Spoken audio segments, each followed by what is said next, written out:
hundreds of thousands of zebras and antelope on an 1,800-mile round trip across this East African savanna. At the moment, the main wildebeest and zebra herds are in the south, taking advantage of the summer grass.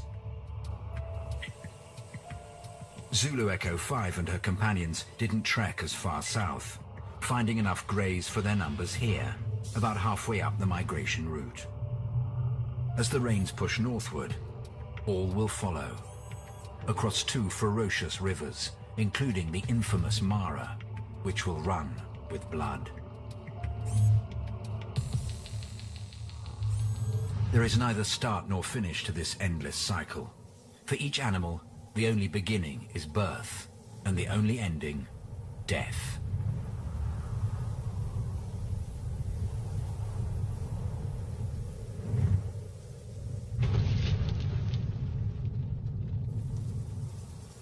It is the start of the long dry season.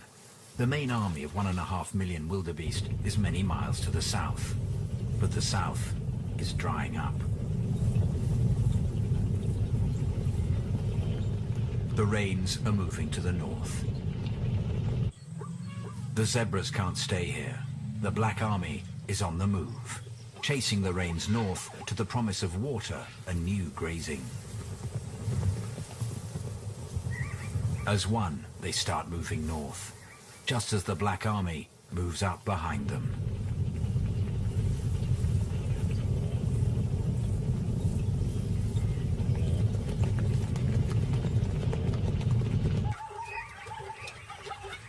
Zulu Echo 5 and her foe, Foxtrot 1, join this forward unit.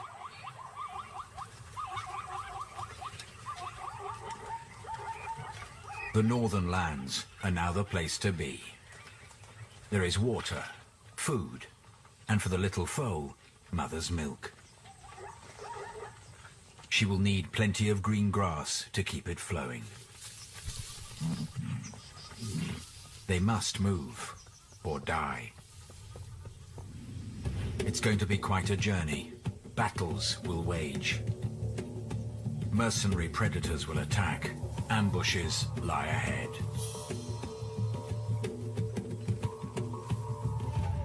Foxtrot 1, now 10 days old, does his best to keep up. His mother is never far from his side.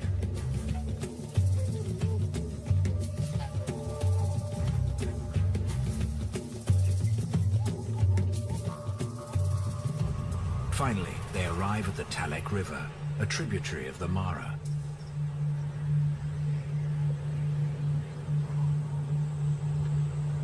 It's a source of much-needed water, but their journey cannot end here. The plains to the north are where the abundant mineral-rich grazing is. And with an army of 1.5 million wildebeests only a few days' march behind, the food here isn't going to last long. They need to cross.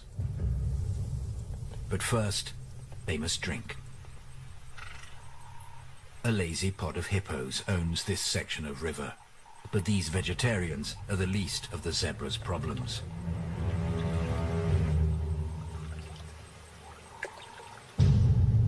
The muddy water at the edge is not good for drinking, and zebras are fussy. They need to reach the deeper flowing stream. But clean water doesn't come cheap. Though he's more interested in his mother's milk, Foxtrot 1 goes with the flow through the muddy shallows. He hasn't yet learned to fear what lurks beneath.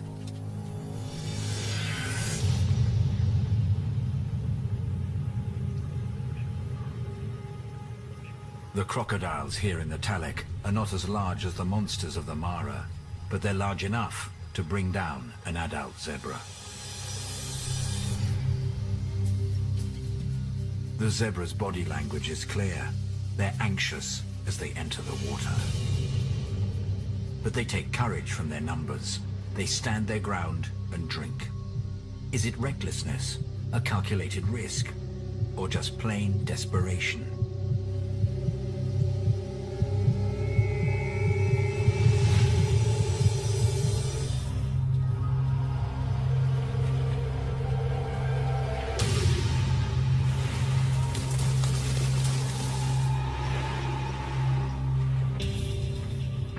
Finally, some sense is forced into the zebras by nearly half a ton of primal reptilian hunger. But they don't retreat far. They hold their position on the bank. The instinct to head north is strong. One zebra makes a bold decision to cross.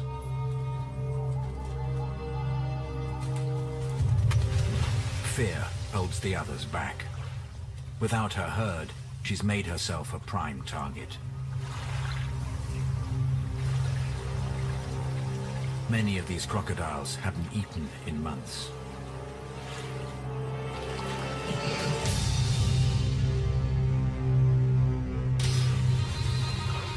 But zebras are no pushovers. She bolts and shakes the crocodile off, then turns and beats a hasty retreat.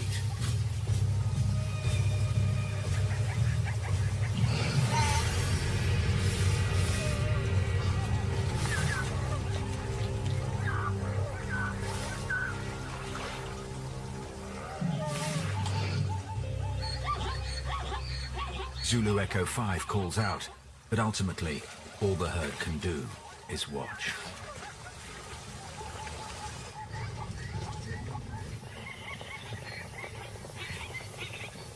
To cross this river, they're going to need an army.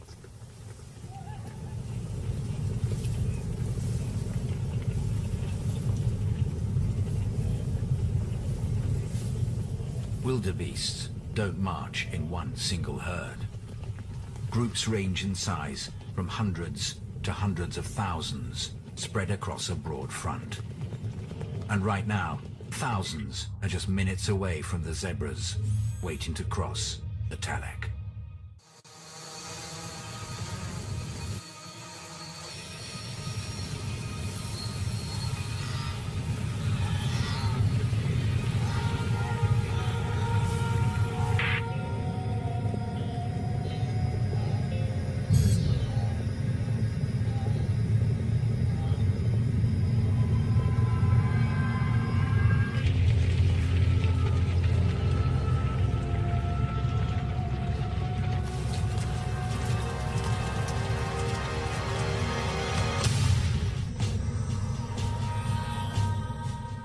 Ignoring the bones left behind after last year's crossing, the wildebeest army streams down the bank straight to the river, instinct overwhelming any fear of the crocodiles. Zebras seize the moment and take the plunge with the wildebeests.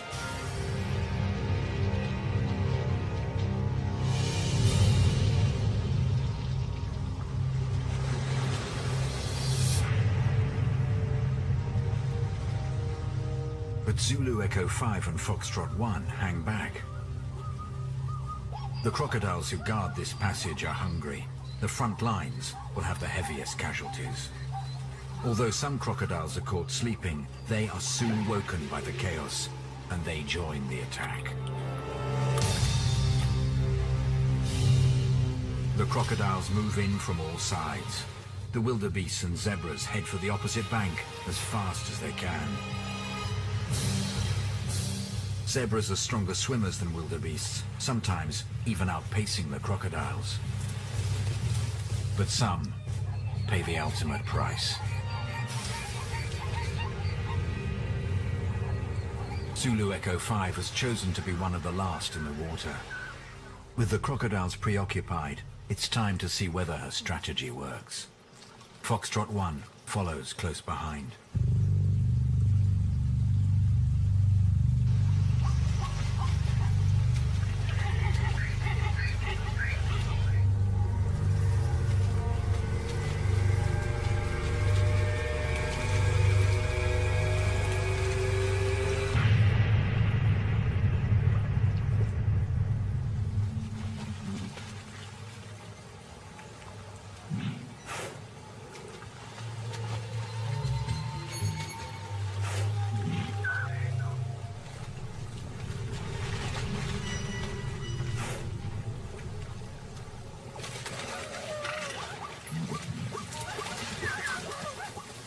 The young foal has made it.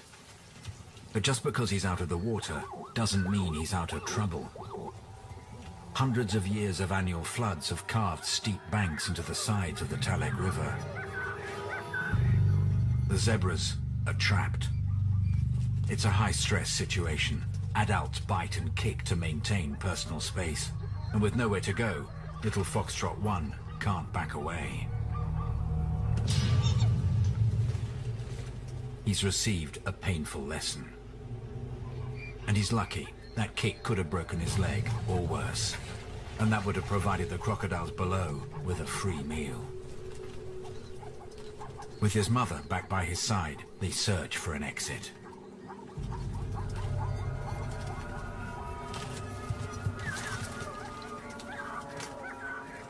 But if the adults can't power up over these steep cliffs, Foxtrot 1 doesn't have a chance. The banks, the greater the chance of falling back into the river. And that's the last place they want to be. Zulu Echo 5 has only got two choices: to lead her foal upstream or downstream. The wrong choice will take them further and further from a way out.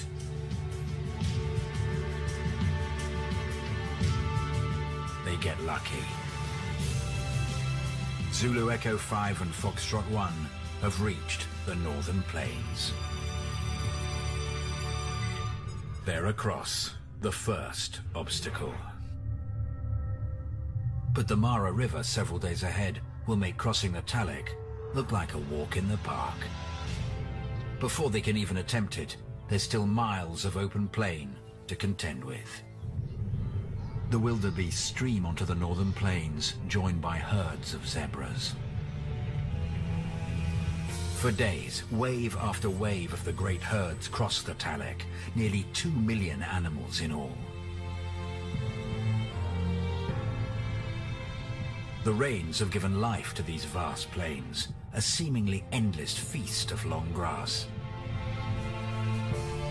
It's a rare moment on this long migration to rest and to feed, to recover, and even to play.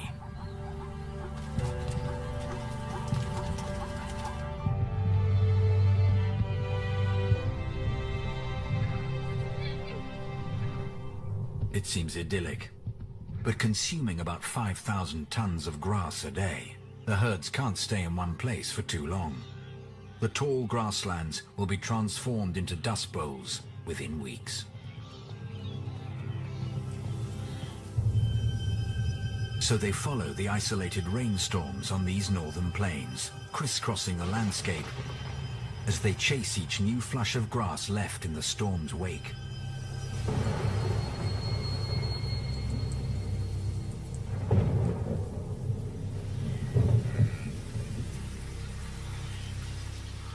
Unwittingly, they maintain their preferred habitat of open grassland by trampling on seedling trees, hinting regeneration of woodland. Without these massive grasslands, the herd numbers would plummet. The Black Army fans out over its new territory. But they're not alone. The lions have been waiting for this moment. They're hungry for battle. As tens of thousands of animals finally spread throughout their domain, the big cats get what they've been waiting for. But as an army, the wildebeest form a formidable barrier, and each individual carries its own set of serious weapons.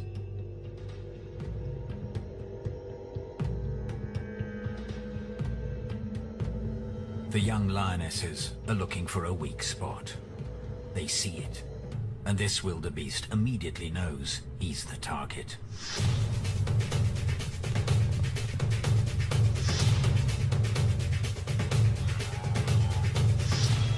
He races towards the herd, but the lions have cut him off. His only hope now is to run.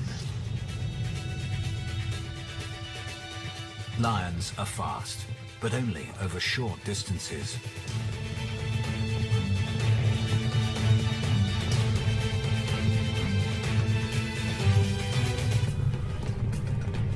To outrun not just one, but 3 lionesses working as a team has meant a lengthy and speedy run. Lactic acid buildup in his muscles peaks, causing extreme cramps. He's given everything he has to escape.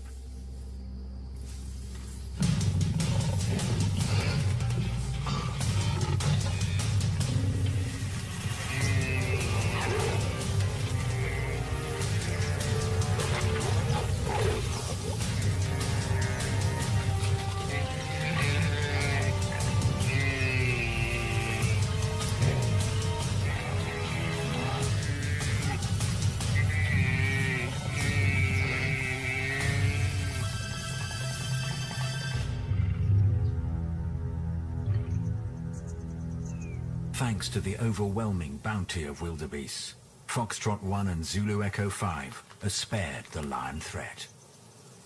For the moment. But lions aren't the only hunters on these plains.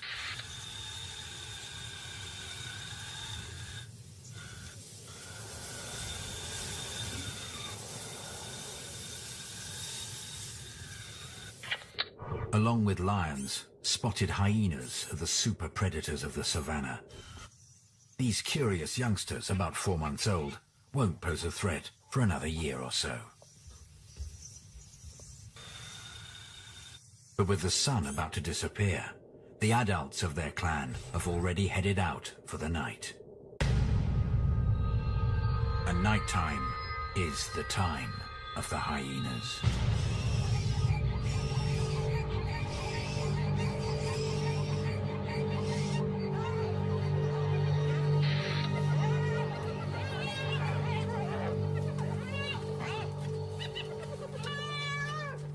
The attack comes in total darkness.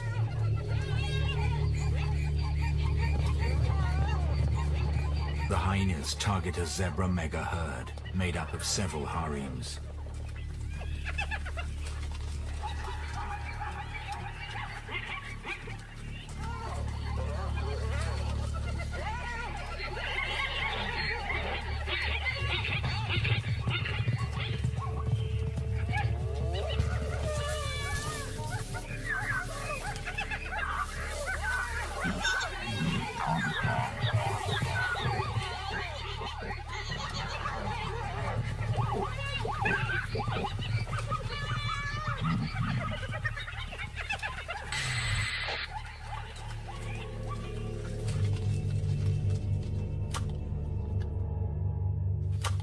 Sunrise reveals the gruesome aftermath.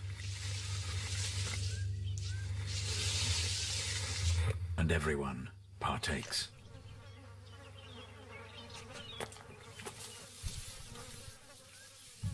Vultures can spot a fresh carcass from miles above the plains. They've got to be quick. Animals are reduced to bare bones in minutes. It's a bloody business surviving on these plains, but it's nothing compared to the absolute terror that lies ahead. The Mara River. The rains the herds have been chasing have swollen this normally placid river into a violent torrent. On the entire 1,800-mile Great Migration, this is the worst bottleneck. Zulu Echo 5 and Foxtrot 1 are heading straight for it. And waiting for them are the largest crocodiles in Africa.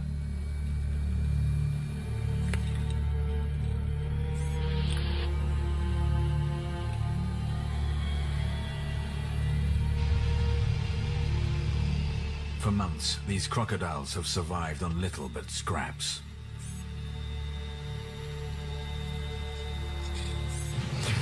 All of that is about to change.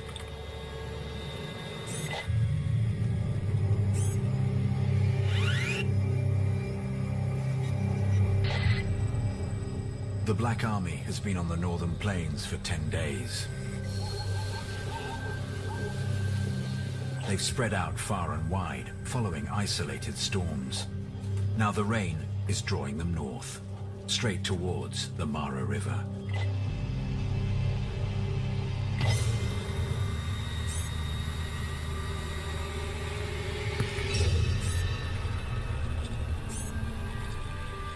Torpedo is the dominant crocodile here on this stretch of the Mara.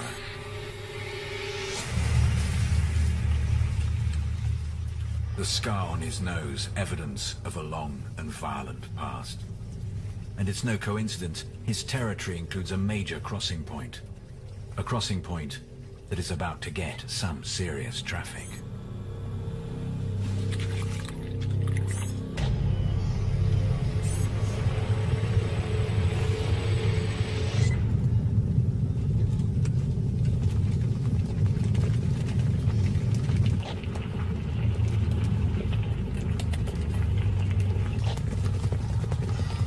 Only a handful of crossing points along the 250-mile-long Mara River. Sections of the steep banks worn down by millions of hooves. And right now, drawn here by the noise and numbers, tens of thousands of wildebeest and zebras from miles around converge. Zulu Echo 5 and her foal are among the first to arrive. And once again, they're not anxious to get their feet wet. With good reason. The deep water gives the massive crocodiles here a clear advantage. And it seems many of them prefer the taste of zebra to wildebeest.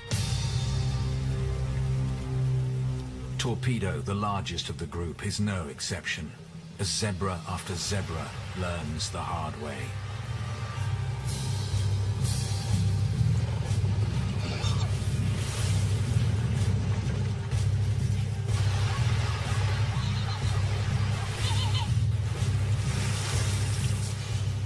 He's not attacking to satisfy his hunger. He's storing food.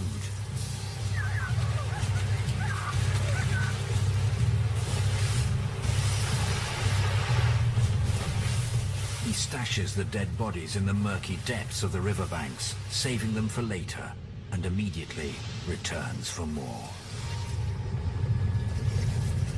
It's bad news for the zebras and wildebeests. This is not going to stop when the crocodile's stomachs are full. Zulu Echo 5 and her herd head downstream in search of an opening. But Torpedo has no problems following them down. Another wave of the Black Army sweeps into the river. Zulu Echo 5 and Foxtrot 1 make a break for it. The current is stronger than it looks, and the zebras are swept downstream. As Zulu Echo 5 fights the rapids, there's no way little Foxtrot 1 can keep up. The pair are separated, and the foe disappears into the chaos. More zebras run the gauntlet.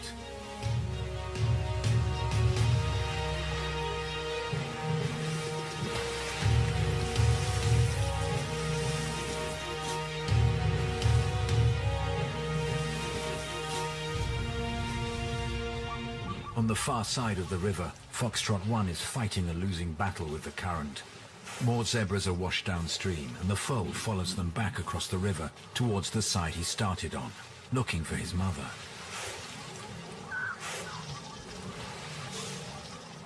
Torpedo is still on the hunt, but he's heading towards Zulu Echo 5, who's struggling to get out over the rocks on the far bank. Desperately searching for his mother, Foxtrot 1 turns midstream again, crossing the river for a third time.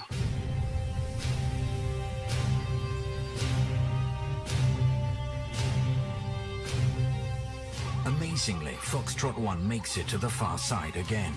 He's been lucky so far. He must get out of this river.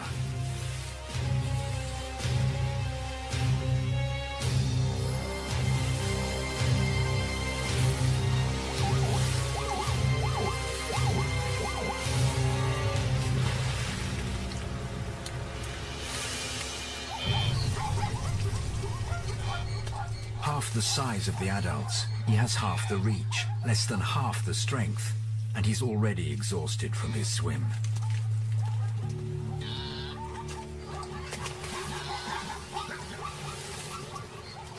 His mother, Zulu Echo 5, is fighting her own battle. Even for her, the current is too strong. And now, she's got even bigger problems. Crocodiles.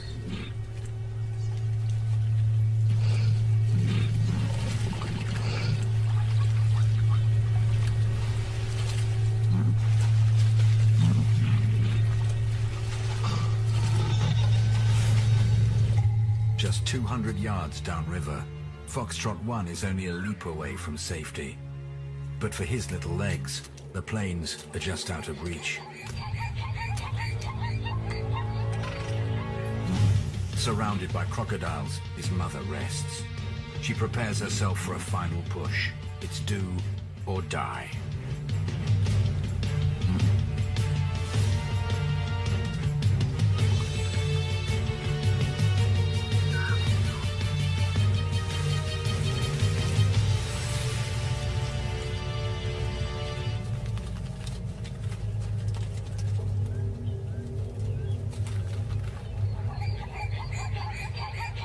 Foxtrot 1 is not giving up, even though his muscles must be aching. One small barrier remains to the plains beyond. With fresh legs, he'd be up in a flash. But he's exhausted.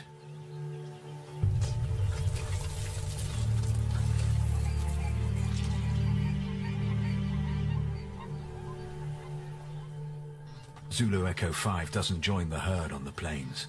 She's looking for Foxtrot 1. Although they're only about 100 yards away from each other, they're still worlds apart. A nudge from behind would get Foxtrot 1 up this embankment. Zebras recognize their mothers by the sound of their calls. But from where Foxtrot 1 is standing, there's only the roar of the river.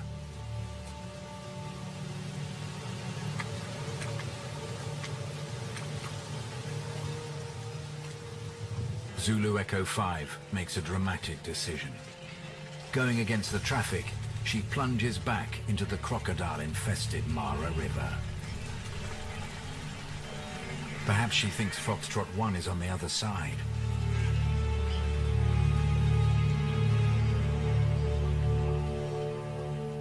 The crocodiles notice the new target. Torpedo is amongst them.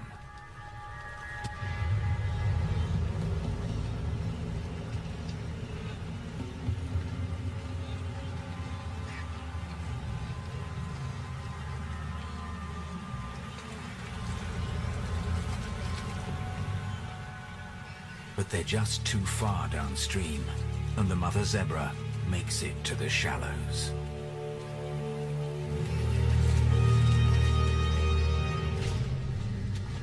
Another orphan looking for its mother, in desperation, heads back into the river.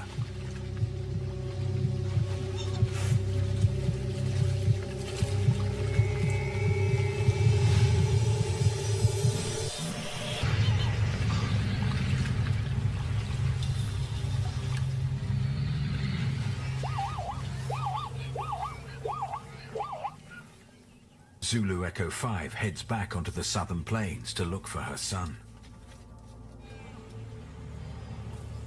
But Foxtrot 1, exhausted and bewildered, is stuck on the opposite bank. Without his mother's milk, he won't last long. He's got a day or two at most to find her.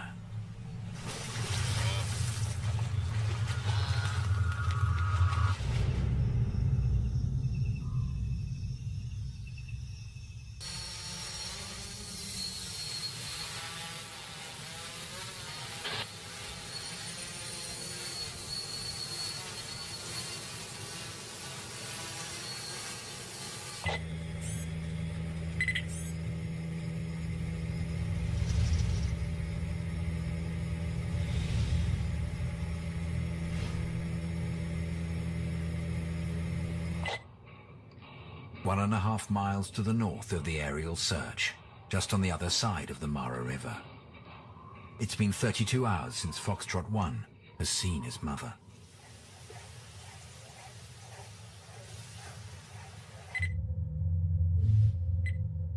Foxtrot 1 is stranded on the north side of the river.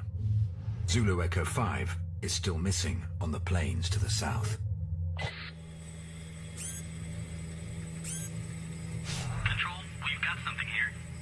Zebra, female. Moving in for a closer look. Ariel 1, is she alive? Negative, Control, she's dead. You get an ID on that? Nope. That's not Zulu Echo 5.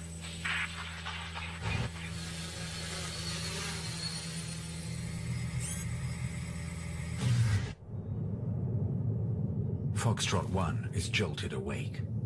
The rumble of 400,000 hooves on the southern side of the Mara River mixes with zebra calls.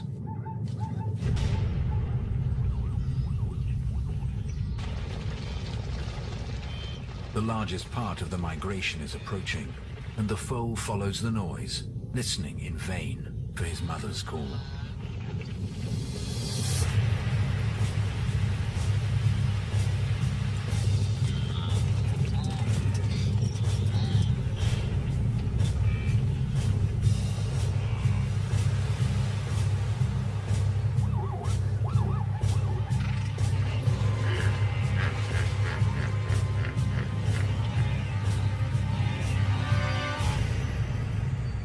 Every year, one Mara River crossing stands out above all others. Here, the river will run with blood. Today is the day, and all of Africa's main players have come to bear witness. Even the hippos.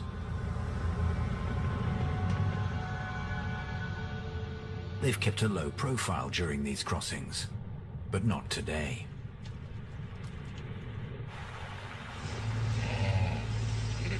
They challenge the crocodiles to the feast. There's no consensus on why these two-ton herbivores occasionally eat meat. Perhaps they're after the salt content of the blood and flesh. Whatever the reason, there's plenty more where that came from. The Black Army, hundreds of thousands strong, now streams from the plains towards this crossing. Thousands of zebras join them.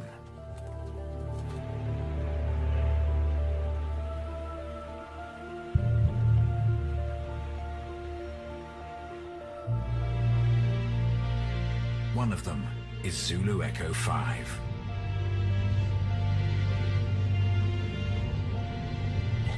And somewhere on the other side of the river is her foal, Foxtrot 1.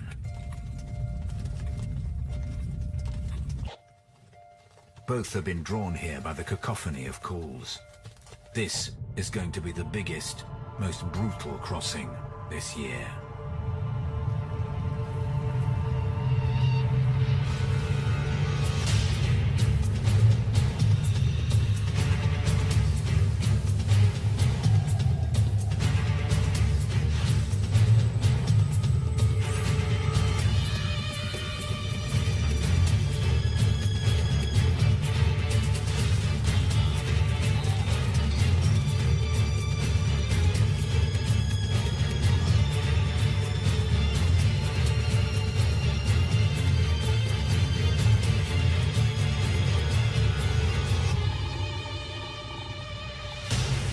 Torpedo and the other crocs get to work.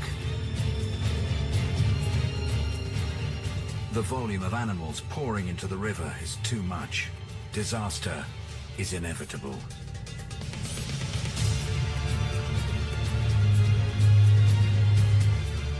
They can't get out the other side fast enough. It's a deadly bottleneck. In the scramble up the steep banks, some fall and are trampled underfoot.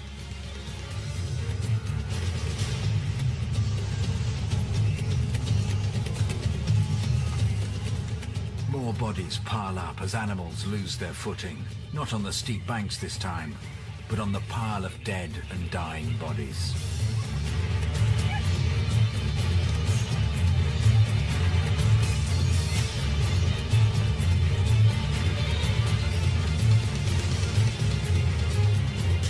The pile-up is relentless. And caught in the middle is Zulu Echo 5.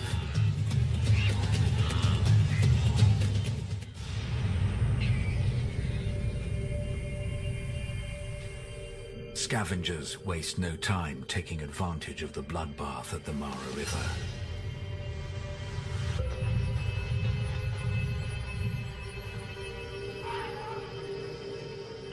But here, even feasting on the dead can exact a high price. One false step can be fatal.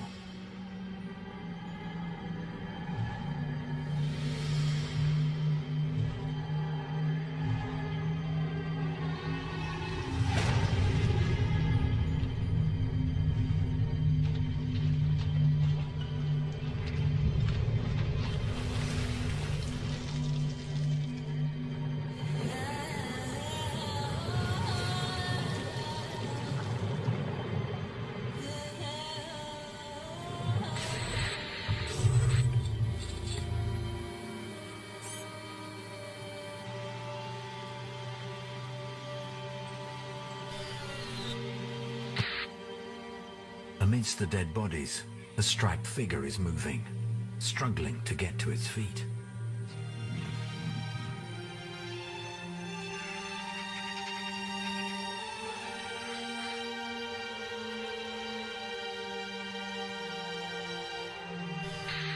Zulu Echo 5 has made it across the river, but she's in serious trouble.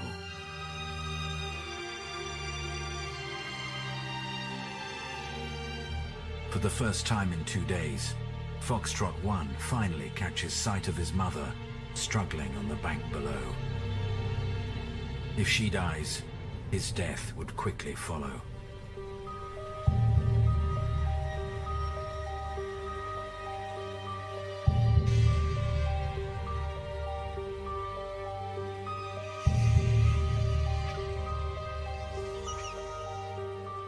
Zulu Echo 5 has been trapped on the carcass pile for hours now.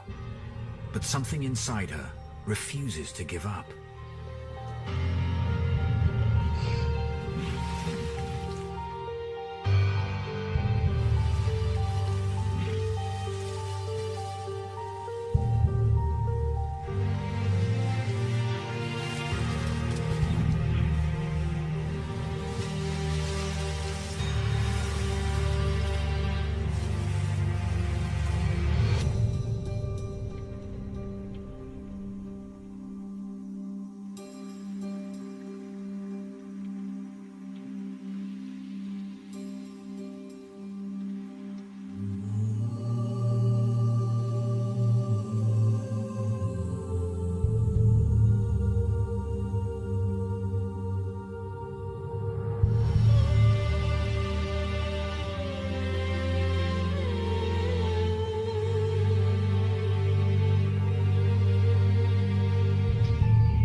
Body battered and exhausted.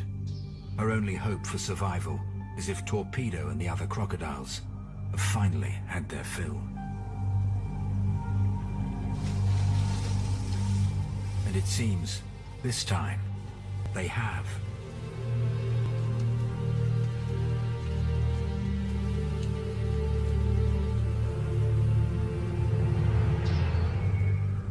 The Mara runs with blood.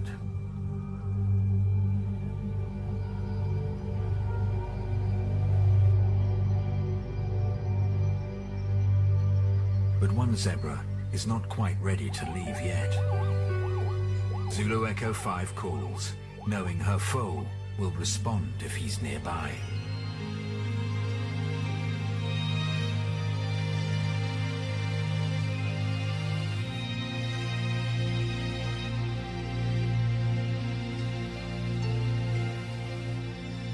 Mother and son are reunited, but won't have long to rest.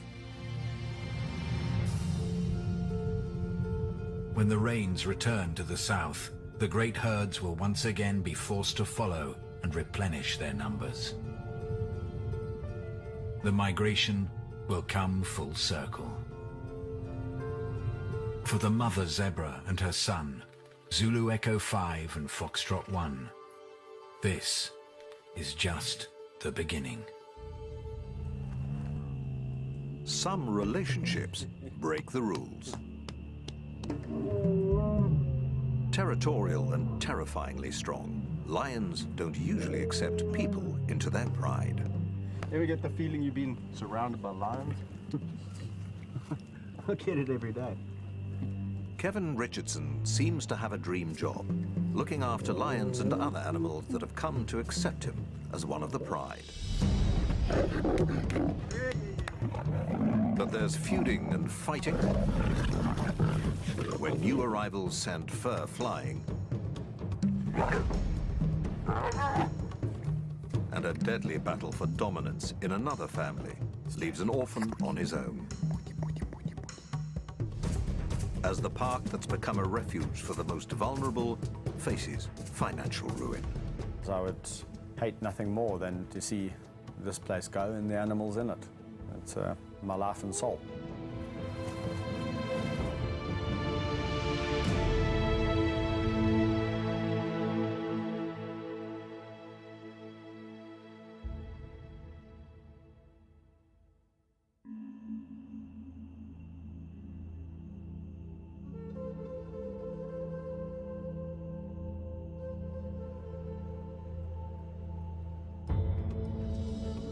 The private wildlife sanctuary, dubbed the Kingdom of the White Lion, covers almost 7 square kilometers.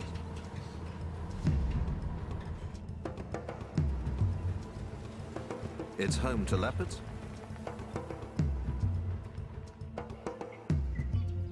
hyenas, and lions. One of the largest and most impressive prides in the park is dubbed the Big Kings.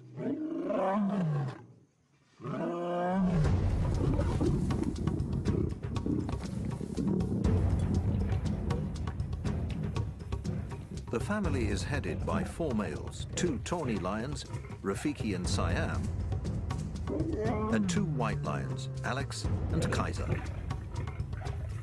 But they are growing restless. White lion Kaiser is challenging the other males for dominance. Kevin fears one of them might get hurt, so he's stepping in as peacemaker. Little big boy. A little big boy. As soon as he reached sexual maturity, everything changed. And he just became interested in one thing, and that was the woman. He's just taken it upon himself to be dominant over them all the time, and he gets extremely aggressive and unpredictable.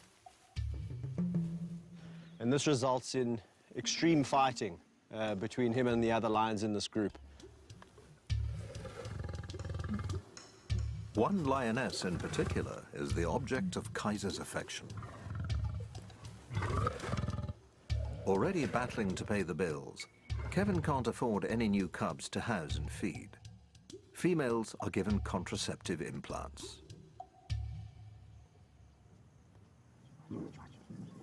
But males still retain their natural mating instincts.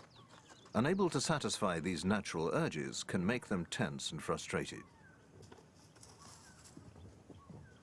Kaiser needs a new home before his frustrations lead to violence. It's only a matter of time before we land up with someone or some lion being killed in this group, or exorbitant vet bills because the lion's got half his face hanging off. And that's the reason why we're going to have to move him on.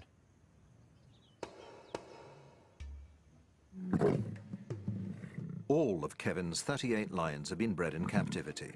7 of them are rare white lions, identical to their tawny relatives except for their coloring. But keeping so many big predators is expensive. To run a park of this nature, you are looking in the region of around about $15,000 to $20,000 a month. And that's just maintenance, anti-poaching patrols, staff, keeping the electric fences clean. You got your little magic pliers. You know, feeding the lions, watering the lions, making sure they've got proper veterinary health care. They've been deticked. Vehicles, petrol, fetching food. It's a big job. People don't realize what a mammoth job it is, taking on, looking after a lot of lions, you know, not just one lion. It's, you know, a lot of mouths to feed. Kevin helped to set up the park as a giant film set for a movie about a white lion. It was his job to look after all the animals on set.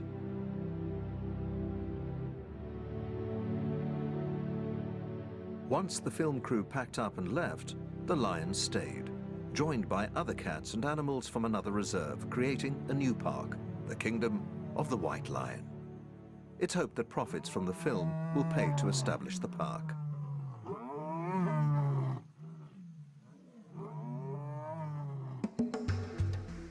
Managing the reserve is a full-time job that includes caring for animals from the time they're born. There's a nursery for cubs, like these young lions, the last to arrive before all of the lionesses in the park were implanted with contraceptives. Yeah, your tongue is rough. So this area over here is known as the nursery area, where all the orphaned or abandoned youngsters come. And in this particular case, we have two lions that are not related, Mfumo and Vayetsi, about 10 months of age. And these little hyenas were also abandoned. So they all land up here in the nursery area where they can get the care and the love and the attention that they need. The two lion cubs are growing up fast. They'll need more space and the chance to mix with adults to develop social skills needed to thrive in a pride. Incorporating the youngsters into a pride will be difficult. Newcomers are often rejected or attacked. Their easy life in the nursery is about to come to an abrupt end.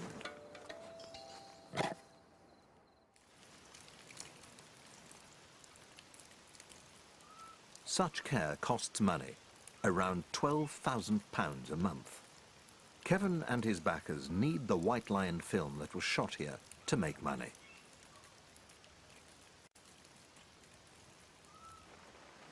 Profits are desperately needed to pay for running costs and the transformation of the reserve into a zoo for paying visitors.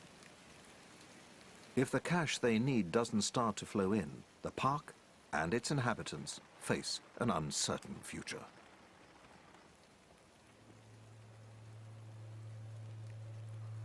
Bandit, you're heavy, my buddy. If the film, you know, for whatever reason now doesn't get out there, the consequences are that the park might have to shut down, and we might be having to find homes for 37 lions, 20-odd hyena, and the rest of the, you know, the animals that live here. Well, it would be all for naught, my life's work, if that happened. And yeah, I can't even begin to imagine that. So. 50? So what do you think? Having started a family of their own, Kevin and his wife Mandy have gambled everything on the success of the White Lion project. They hope baby Tyler will one day inherit a thriving business built on conservation. Behind the scenes, obviously running a park of this magnitude, and it's a constant worry for us, because if we don't find the income and keep things going, then what happens to the animals, which is obviously, Kevin, my #1 priority.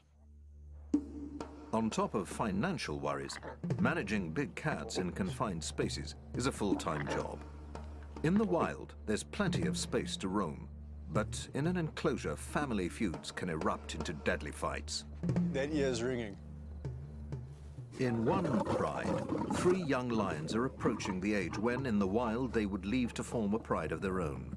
They're starting to clash with their father. They'll have to be moved before one of them is seriously hurt. Kevin decides to relocate them to a new enclosure, together with 3 other young lions.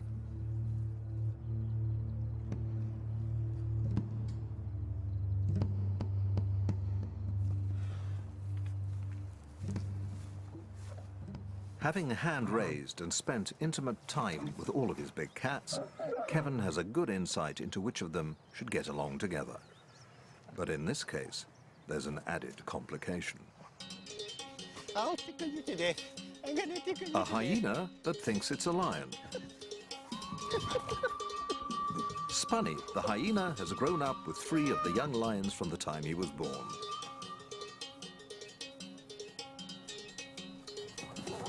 Lions and hyenas are usually considered to be arch rivals that will attack each other at any opportunity. But Spunny has developed feline behaviors that would make him an outsider among other hyenas. He'll stay in the pride where he's long been accepted as an honorary lion.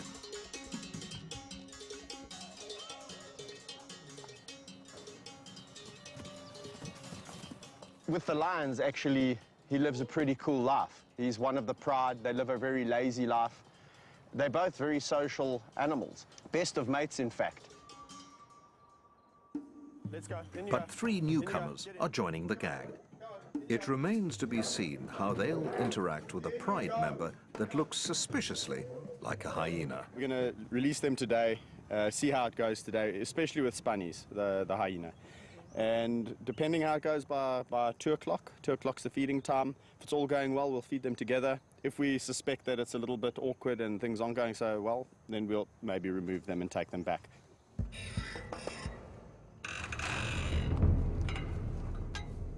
Experienced keeper Rodney Nombakana is the only other person allowed to handle animals in the reserve. Young lions are notoriously unpredictable. As the 2 groups meet and establish a hierarchy, nervous tension can easily turn to aggression. When they fight like that, and I mean, it makes a lot of noise, and to a human being it seems very scary. But to lions with their thick skin and all of that, just a wah, wah, wah, wah, wah, they immediately are showing who's more dominant than the next. One group lays low, while the other 3 lions and Spunny the hyena look to Kevin for reassurance. So at the moment, we're in a bit of a apartheid situation. We've got this group, including Spunnies. Spunnies is on the periphery, and myself, and the 3 newcomers, and it's segregation. But it's gone really well. I'm really happy about it. There's been a little bit of nose touching and that kind of interaction. No aggression from either side. The 2 groups soon integrate and start to make friends. That's fantastic. Even Spunny finds his place in the new pride. Hyena wins. But the real test is still to come. Feeding time will determine whether the new group can coexist peacefully, or whether a battle for a best morsel will descend into sectarian war.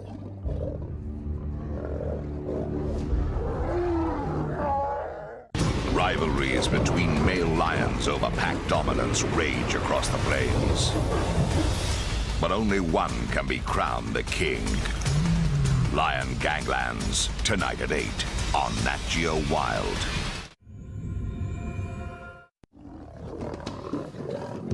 It's feeding time for a new pride nicknamed the Terrible Teens, and an ultimate test of whether the 2 groups that have only just moved in together can get along.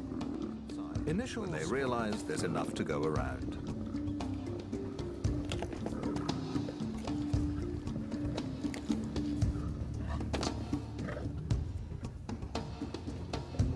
Bizarrely, the new pride includes Spunny the hyena, raised with lions since birth. He thinks he's one of them, and has been accepted as such. Lions, like people, have individual personalities that can clash when different groups are brought together. The Terrible Teens seem to be getting along just fine. But elsewhere in the kingdom of the White Lion Reserve, another big cat is lonely and left out. Thor was a star of a film shot in the park. The film that manager Kevin Richardson hopes will help pay for a plan to turn the reserve into a visitor attraction. Income is desperately needed to pay for the care of animals like Thor. Lions are social animals, and Thor has been on his own for far too long. But there's a shortage of suitable companions. Thor's about 7 years old now, and he's way past the age of forming new bonds with other male lions. Come. So it's not an option, you know, to put a male lion with Thor. The only option really is females. Come on. It's just a really difficult situation at the moment because the nature of the kingdom is that we've actually got far too many males compared to females. And the females that would go with Thor would have to be on the pill. And we don't really want to just acquire 2 female lions to put with Thor. Long walks provide much-needed companionship. But despite Kevin's best efforts, he is increasingly concerned that Thor is lonely. When the days go by and I've had a busy week, the only lion that really is in the back of my mind is old Thor, because I know he definitely needs some love and attention. Out of all the lions I walk with, this must be my favorite because I know how much he needs this enrichment. This is really important to him, living as a bachelor. So, you know, whenever he sees me, it's like, come on, Kev, can we go for a walk? Can we go for a walk in the greater area? So I try and take him out more than the others because they've got, you know, each other's company. Hello, my big boy.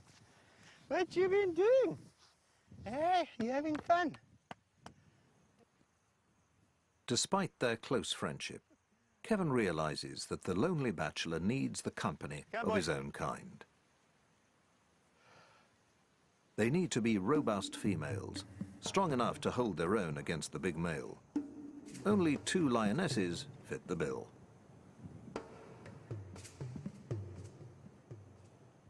But they're already part of a stable pride, and there's no guarantee they'll get along with the temperamental Thor.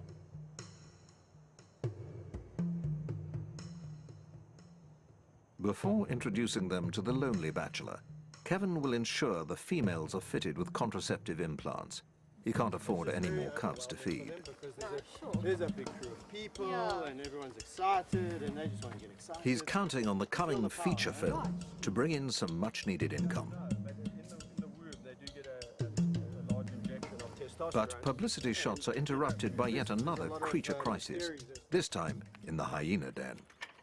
Civil war has erupted in one of the groups.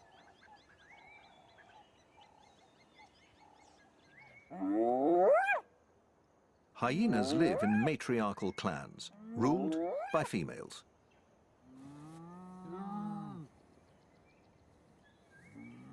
They communicate using a complex language of body movements and sounds to establish their social hierarchy.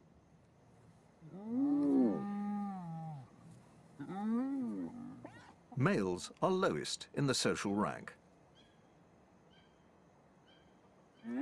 In the warring clan, a mother is fighting with a daughter that's challenging her position as a dominant female.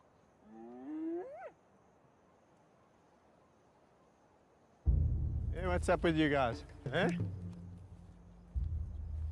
Hey, Shans? Kevin can tell that something's up in the hyena den. Hello, guys. What's the matter? Hey, what's the matter? You all acting nervous, eh? He's in for a big surprise. Woody? Hey, what's going on with you?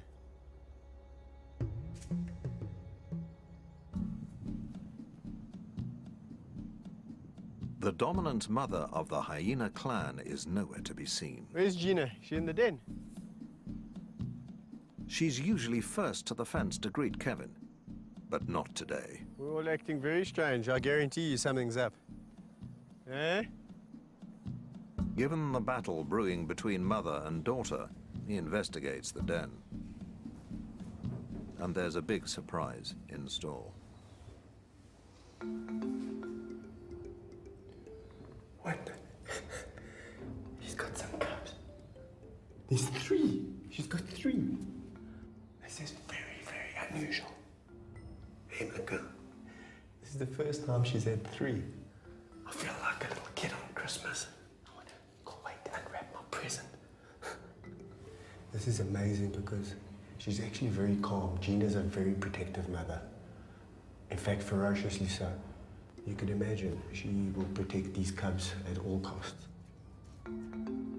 Newborn hyena cubs are vulnerable to a deadly threat within their own clan. Babies are often cannibalized by rival adults and even their own siblings. Kevin will need to keep a close eye on them.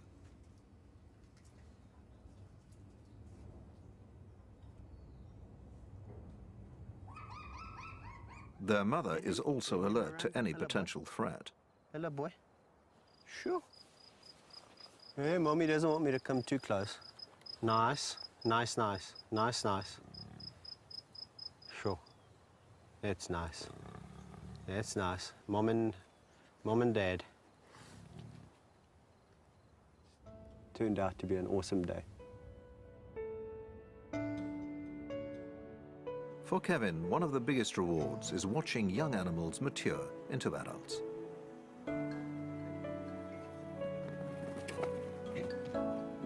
And those closest to his heart are two lionesses he rescued as cubs.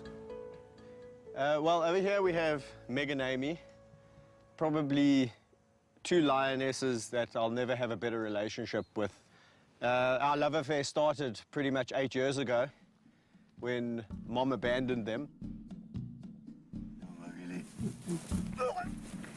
They probably weigh in at about 180 kilograms each. But their characters are so different. Although they've had the same upbringing, the same input, the same amount of love, the same amount of discipline, Amy is a little bit more reserved, sometimes can be petulant. Meg, on the other hand, is just the most boisterous, outgoing, fun-loving lioness you'll ever come across. And that's why I can go swimming in the river with her. She's just full of confidence. If I go in the river, she wants to go in the river. Lions will usually avoid water. Meg's extraordinary behavior seems to reflect her trust in Kevin. A big adult lioness coming up, rubbing her head on your face, feeling her tongue. It's like 80-grade sandpaper doing this. You can't stop them from doing it because it's their way of showing affection. So you've just got to endure the pain, and I tell you something, it's really worth it. Kevin has worked with big cats for more than 12 years, but has been criticized by some who believe he risks his life unnecessarily.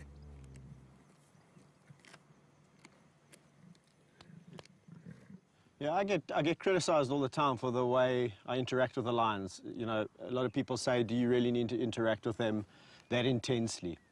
And, you know, it's the only way I really know.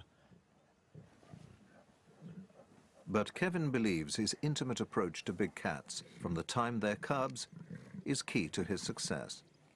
He claims he can read their moods and personalities, what they like and dislike. He won't interact with any lions he doesn't know.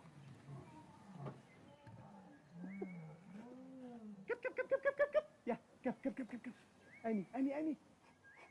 So Meg and Amy are just those two unique individuals that I can do this kind of thing with quite freely, and truly, if I fell asleep in this enclosure, I honestly can say I fear not that they would jump on me and try and eat me while I'm sleeping.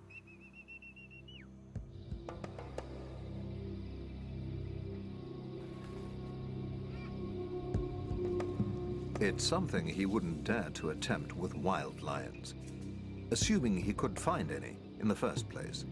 Wild populations have declined by 80% in less than 30 years. It's estimated that there are only 25,000 left.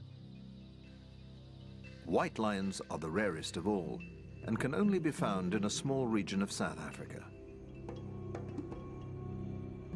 Kevin has been invited to discover why there are so few white lions left in the wild.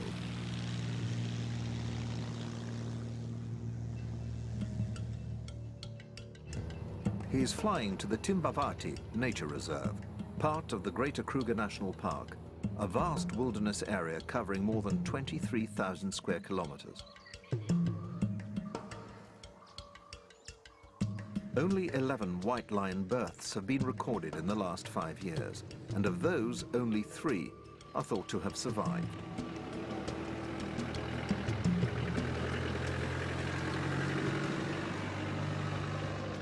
Kevin has joined ranger Patrick O'Brien and tracker Albert Ubisi to try and find them.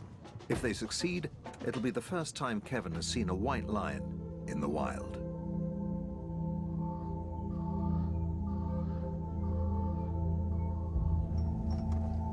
So, yeah, we're not far now. We've been tracking the lions for some time now, and we know it's the group that we're looking for because we can see the adult females and we can also see the cub spoor. So it's just, I reckon, around the corner there. Albert's told us we should expect to find some lions, hopefully. Yeah.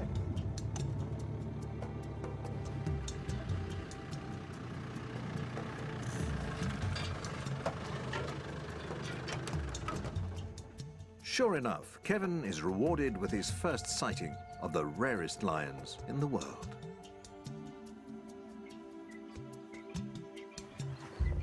This is awesome, man. Very, very good.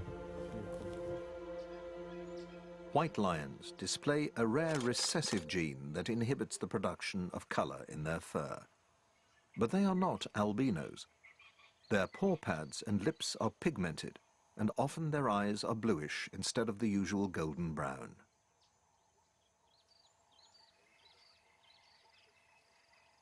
This rare gene is also carried by normal tawny lions in the region. But all lions must fight to stay alive in the wild, and the odds of survival are slim. Only around 1 in 5 survive to the age of 2. One of the greatest threats comes from dominant males that try to kill any rival's offspring. But I mean, that just goes to highlight how difficult it is for the white to survive. I mean, we know mortality in lions is high. That's correct, yeah. But I mean, the fact that these lions have made it to 14 months, that's yeah, a really, really done very well, good yeah. sign. Luckily for these girls, both are females, and of course that's very important to, for the old pride and for us, of course, which means that girls always stay in a pride, they never emigrate. Of course, lionesses are the core foundation of a pride, and with these 2 girls staying in the pride, it just means that, of course, it's going to be great in the future to see these 2 girls grow up and become adults. Isn't that going to be fantastic? Can you imagine, coming here in 2-3 years from now and seeing these massive adult white lions hunting? I'm going to be back, I'll tell you that much. I will be back. Very impressive. Captive white lions, like those in Kevin's protected reserve, obviously have far better chances of survival. He believes the best way of ensuring their survival in the wild is to conserve the dwindling tawny lion population that carries the white gene. As you know, at the Kingdom, several white lions are maintaining that we should be conserving the tawny gene in this area specifically. And, you know, when I was told that these cubs were born, I was like, you see, I mean, that just goes to prove that there's tawnies carrying the gene. You know, both mothers are tawny, and that clearly indicates that, you know, you don't have to be a white lioness to produce white cubs. And there's a very good chance, and maybe that white gene is a lot more prevalent than what we actually think it is. And even more reason to be protecting these tawnies in this area. Exactly, and this is what's so important about this area, is the fact, you know, this is the only place that they are naturally still found. Yeah. The trip has given Kevin time to reflect on the role he'd like his reserve to play in lion conservation. If he can transform the park into a public attraction, he hopes it will help inspire people to support conservation. But he needs money to do it, and that depends on the success of a feature film.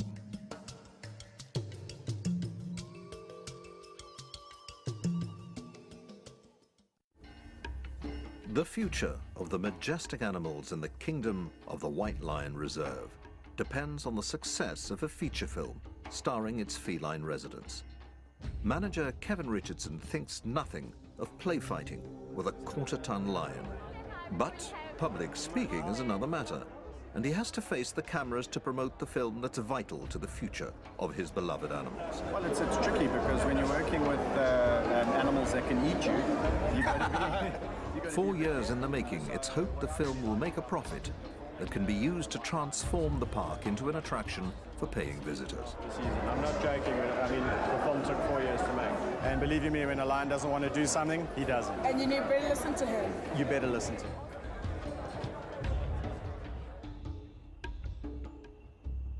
Over the following days, the movie receives its first reviews. City vibe, yeah, feline feast. 4 out of 5. The critics have been kind, but it remains to be seen whether the film is attracting enough cinema-goers to turn a profit.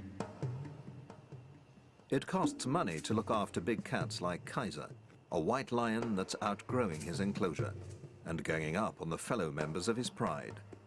But there's just no room left in Kevin's reserve.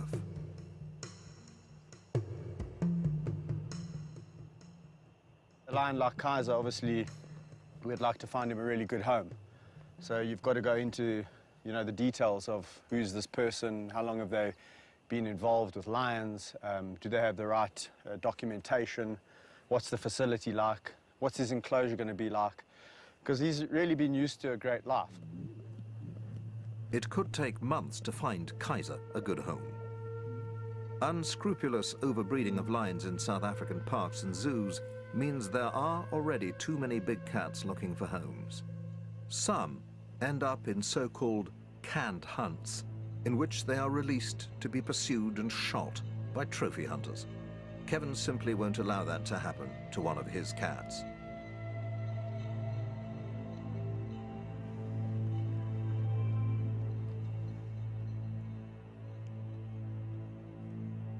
He can only hope that Kaiser calms down and stops causing trouble in his enclosure.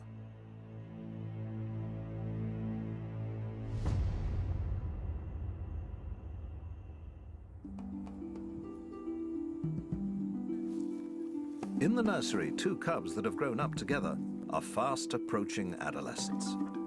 They'll have to be introduced into an adult pride to gain the confidence and social skills they'll need to thrive.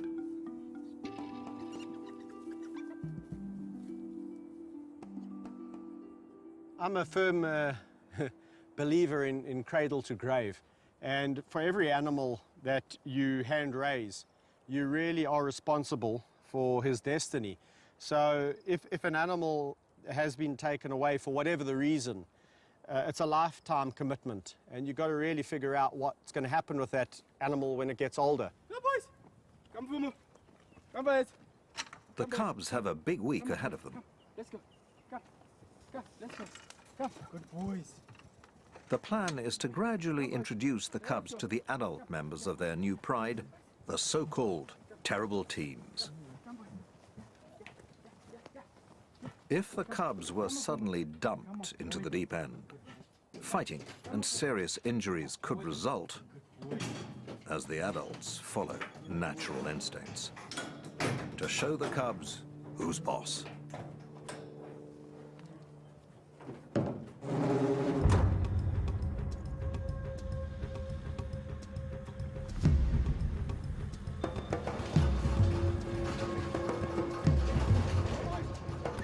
Concerned that the terrible teens may gang up on the cubs, Kevin decides to split the 6 adults into 2 groups of 3. The cubs will stay protected inside their cage in case there's any trouble.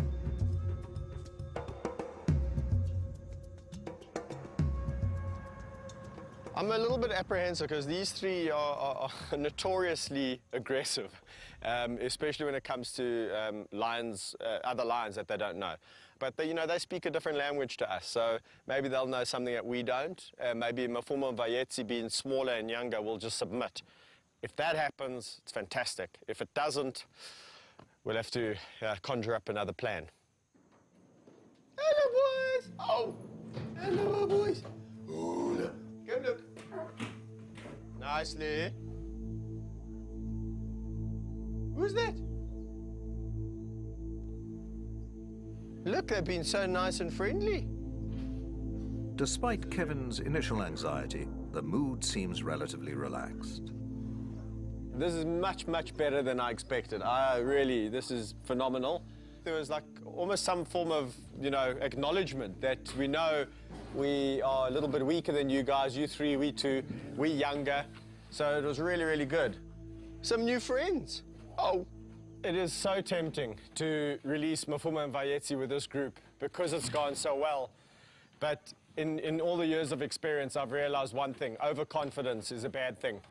And I just think we should wait probably another 1 or 2 introductions like this before we release, because they can almost lure you into a false sense of security where you think, everything's okay. And as soon as you open this gate, it's a different story.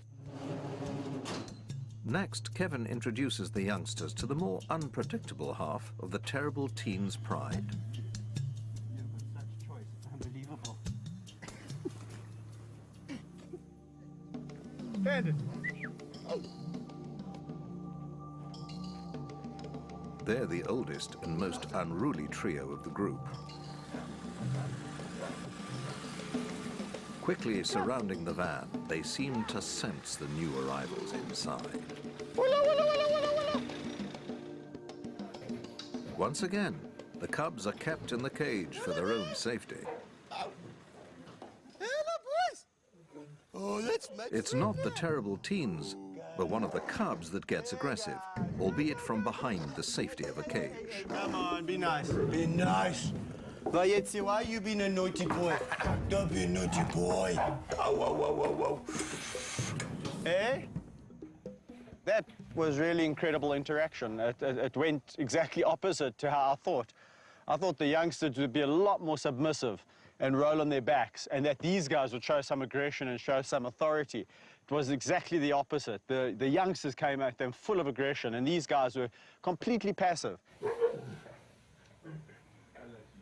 How are you doing in and amongst all of this? Kevin keeps the van open for an hour, hoping that relations will improve. Hey, Vayetzi! Okay, so I think what I'm going to do is let them all out together. We've done this a couple of times. There's hardly any interest. The only line that's really showing any form of aggression is Vayetzi. It's because he's a bit nervous. Mafumu is completely relaxed. Bad. I think if anything, it's going to come aggression from the youngsters. These guys might give a wah, wah, wah, and it's going to be all over. So I'm going to go and let them out. Be nice. Okay. Without the protection of a cage, cub Vayetzi's bravado quickly fades into submission.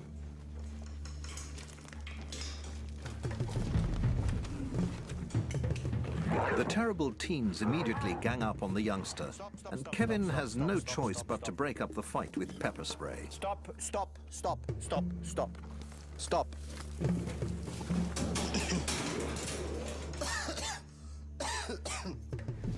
I just got a hunch that it would be okay to let them all out. They're all in jolly moods, and especially the youngsters have been extremely submissive. So that's... until Mr. Bandit decided to pick on them. And once he started picking on them, Bobcat came in from behind, where I had to defuse the situation with a little bit of help from a friend called pepper spray. Nice. I want nice, nice, nice, nice. In such cases, pepper spray is used as a last resort to stop fights breaking out, protecting the cats and himself. An accidental bite could prove fatal. Kevin rarely uses pepper spray, and it's always him that suffers most.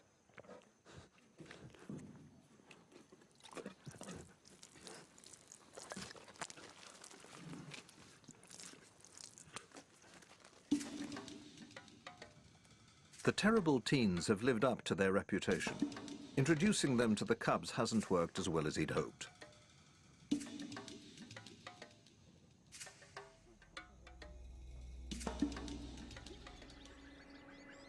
Discord seems to have spread to the hyena den, where a deadly power struggle is unfolding between a mother and daughter. Hello, Junior. Hey, Ma. How's your cub? Hey? Two of Mother Gina's newborn cubs have disappeared. What's happening? Hello, my girl. But the matriarch is out of the den and appears restless. Why are you out the den? You should be with your baby. He investigates the underground den. There's 3. Hey, my girl. Hello, Gina. There's 3 hyenas. Hold on, I'm a bit confused here. You're not going to believe this, Oslo. They must be her cubs. I didn't even know she was pregnant. Hey, hello, my girl. Hello, Gina. Hello. The matriarch's remaining cub is still alive, but her daughter Oslo has also taken up residence in the den and given birth to 2 more new cubs. Kevin believes the daughter may have killed and eaten her mother's cubs in a battle for dominance. Yet the two seem to be coexisting peacefully enough. Kevin hopes it's the end of bloodshed in the clan. But the civil war is about to escalate. What's going on in here, guys? Eh? A mother and daughter are killing each other's cubs in a savage battle to dominate the hyena clan. My goodness, what's going on here? Eh? A total of 4 cubs have disappeared. Matriarch Gina is avoiding the den. It's a bad sign. She seems a little bit calm and friendly, and that's a bit worrying, because if she had a cub, she would be a lot more cautious and protective. The hyenas are behaving strangely. The daughter and another male are raising their tails, a clear sign of aggression.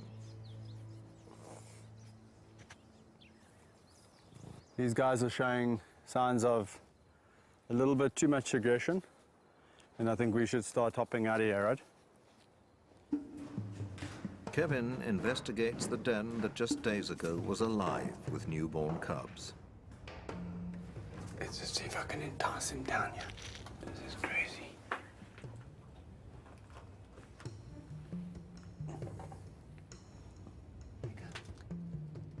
It seems that only one cub has survived the bloody family feud. If he leaves it be, chances are it too will be killed and eaten. There's definitely been some chaos on outside. I've looked everywhere, and I can't find the other 2 siblings. It looks like either Gina's probably come and killed one of Oslo's, and Oslo's in return killed one of Gina's, so Gina's got no cubs left. And Oslo's only got 1, and I'm just afraid that if I leave this cub here, I'm gonna have no cubs whatsoever. Goodbye.